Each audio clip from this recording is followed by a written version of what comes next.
The hallway fell silent the moment her collar was grabbed. Gasps echoed, footsteps halted, and time seemed to freeze. No one expected what came next. With one swift move, the shy, quiet girl everyone ignored twisted her body, and the sickening crack of a wrist breaking echoed louder than the bullying words ever had. Her name was Ariba, small, reserved, with eyes always fixed to the floor and books clutched to her chest like a shield. She walked the school corridors like a ghostie, but never noticed. No friends, no voice in class, and certainly no one to defend her when the bullying began. It started with whispers, then mocking, then shoulder bumps. She kept quiet. She always kept quiet. But when Bilal and Noam cornered her near the back gate that day, things escalated beyond humiliation. Look at her, always hiding, always scared, Bilal sneered, grabbing her notebook and tossing it over her head to Noam. Ariba didn't move. Her fists clenched but her head remained low. The laughter of other students became a storm of cruelty, and in the middle of it, she stood alone. Then Bilal grabbed her collar. Something snapped, not in fear, but in resolve. The training her father gave her every evening in their cramped living room returned in flashes. Judo wasn't just about throwing people, it was about control, about confidence, about defending what's right without losing your calm.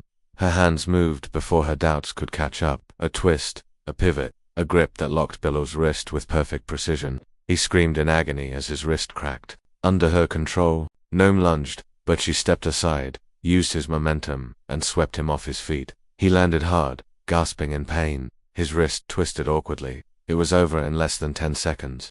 The silence was different now, not of fear, of awe. Teachers rushed in, students whispered in disbelief, and Ariba stood in the middle of it, not shaken, but finally seen. What people didn't know was how hard her journey had been. She wasn't born brave. After her mother passed away, she stopped speaking much. Her world became quiet.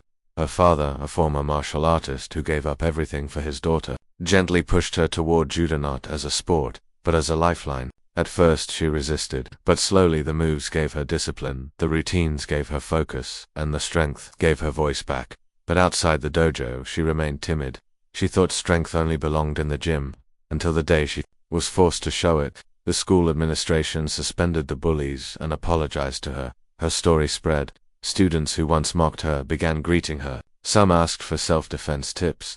Others simply said, "I never knew you were so strong." But for Ariba, this wasn't about revenge or popularity. It was about finally standing up, not just to bullies, but to her own silence. Weeks passed. She joined the school's martial arts club and became its first female captain. She started helping other students, especially the quiet ones like her. She led workshops, trained girls who were too afraid to walk home alone, and slowly turned her pain into purpose. She still walked with her books clutched to her chest sometimes. Old habits die hard, but her eyes no longer faced the ground, and her silence, it had transformed into quiet strength, because sometimes the shyest ones carried the strongest storms within them, and sometimes it takes a broken wrist to wake up a world that forgot how powerful a quiet girl could be.